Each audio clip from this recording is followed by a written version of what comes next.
81 மாணவர்கள் 360 மீட்டர் நீளமுள்ள ஒரு சுவரில் ஓர் ஓவியத்தை 48 நாட்களில் வண்ணமிடுவர் எனில் 120 மீட்டர் நீளமுள்ள அது போன்ற ஒரு சுவரில் 9 நாட்களில் அந்த ஓவியத்தை எத்தனை மாணவர்கள் வண்ணமிடுவர்? ஓகேங்களா?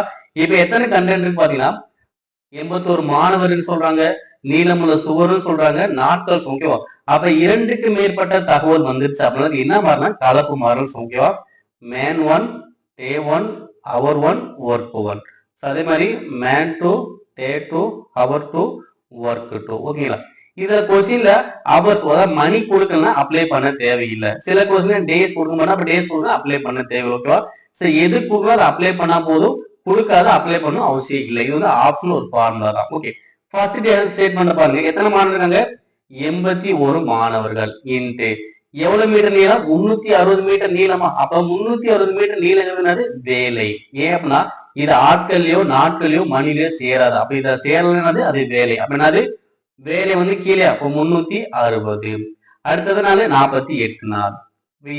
அதே மாதிரி இங்கிட்டு இங்க என்ன சொல்றாங்க? 120 மீட்டர் நீளம். அப்ப அது வேலை தானே. 120 மீட்டர் நீளங்கிறது வேலை. அது எதனால 9 நாட்கள். எத்தனை மாணவர் தான் கேட்கறாங்க? அப்ப என்ன வச்சுக்கலாம்? எக்ஸ்னு வச்சுக்கலாம். ஓகேங்களா? அப்ப இங்க என்ன பண்ணுவோம்? ஆட்கள் நாட்கள் மணி வந்தா மேல வச்சுக்கணும், வேலையை வந்து கீழே வச்சுக்கணும். அவ்வளவுதான். ஒரு ஸ்டேட் ஒரு பக்கம் ஃபுல்லா கொடுத்துருவாங்க, இன்னொரு இதுல ஒண்ணு கொடுக்காம விட்டுருவாங்க. அவ்வளவுதான் கான்செப்ட். ஓகே, இதை டிபேட் பண்ணா நமக்கு ஆன்சர் வர போகுதுப்பா. இப்ப என்ன பண்ணலாம்? கீழே கீழே அடிக்கலாம், மேலே மேலே அடிக்கலாம். சமம் இருக்கும்போது மேலே மேலே அடிக்கலாம், கீழே கீழே அடிக்கலாம். ஒன் சைடுனா மேலே கீழே மட்டும் தான் டிபேட் பண்ண முடியும். ஓகேங்களா?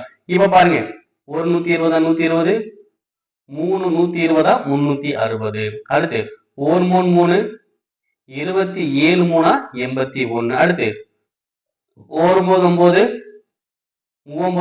27. அப்ப 3 இங்க 48. அப்ப 3 48 144. அப்ப ஆன்சர் வரும் 144 மாணவர்கள் வண்ணமிடுவர். ஓகேங்களா? அப்ப 2க்கு மேற்பட்ட தகவல் வந்து என்ன பண்ணும்? கலப்பு மாறல் ஃபார்முலா பயன்படுத்தி ஆன்சர் பண்ணிக்கலாம்.